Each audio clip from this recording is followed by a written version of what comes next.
Hi everyone, I'm Nancy, and I'm with Pam.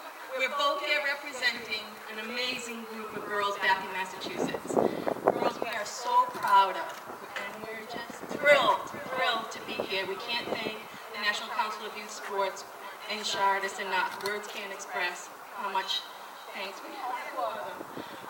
We've been coaching together for almost 11 years now, and we love the game of lacrosse.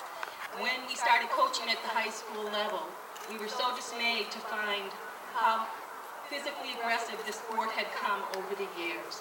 Our players were getting hurt, needlessly and senselessly, and we knew we weren't going to coach that way, our team wasn't going to play that way.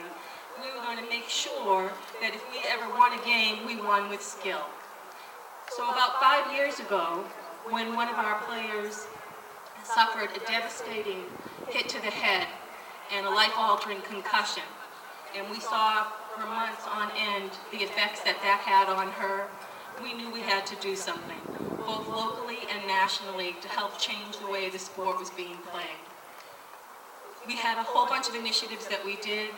Some of the things were that we went out and we spoke to coaches in the surrounding communities and talked to them, as well as to players in the local youth sports programs, where we had players on our high school team come with us and teach the kids about the safety of the game, talk to them about promoting the integrity of the game, and how if they didn't play with skill and they started to be so physically aggressive with each other that they were hurting each other, that it wasn't worth playing the sport. Parents weren't going to have their kids come and play that sport anymore. It was a sport that we just loved. I've been involved in it for 30 years, and we needed everyone to understand that enough was enough. So after every game, we started taking statistics, hits to the head that our players received, as well as hits to the head that our players gave to opponents. So where were those hits? In the top of the head, the side of the head, the back of the head, to the face. Was there a call? Did an umpire who was officiating the game actually see the hit and blow the whistle or not? And how were the kids penalized for that? We had the statistics after every game. We started working with Pat Dillon, who was the chairman of the Rules Committee for the U.S. Lacrosse Organization, and center those stats. Game after game, year after year. Year after year, we had kids with concussions. It was just really sad for us to see. But this year, the U.S. Lacrosse Rules Committee made two major changes, finally. And we really feel like that had an impact on changing the way the game is being played now. One of them was that if someone comes to check a player while they're cradling, and their stick goes through that 7-inch sphere, protective sphere around your head, the whistle will be blown. And umpires this year were doing it. It's been a long-standing rule, but umpires weren't calling it. Finally, they were doing it. And then if you did get a call, and you did get a card, the rules changed so that the opposing team now had an advantage in their attack end, and your team was penalized. So those two things were monumental in our eyes, and players, in addition to being aware of concussions now, knew they were going to be penalized, and the game changed.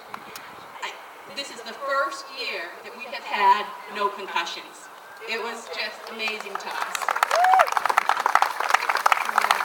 So with our protective headbands that our players wear, you'll see a shot of them up there. They've got protective headbands in one of those shots. We'll continue with that. We'll continue providing stats to the U.S. Lacrosse Organization, and we'll just continue to play the game that we love and hope that it stays a game of finesse and a game of skill. So we would really like to thank again National Council of Youth Sports, Chardis, everybody here, all of you, for making our stay so wonderful. We have had an amazing time here in Oklahoma. So on behalf of the entire Bishop Feeney Girls Lacrosse team, and with the tip of the hat to Corey, the girl who suffered that devastating concussion and sparked us into doing something about it. Even if it was a small little thing we did to help make a difference, we feel like we did, and you guys recognize our efforts. It just means so much to us. We worked really hard for years, and it paid off, because we got $5,000. Thank you all. Thank you.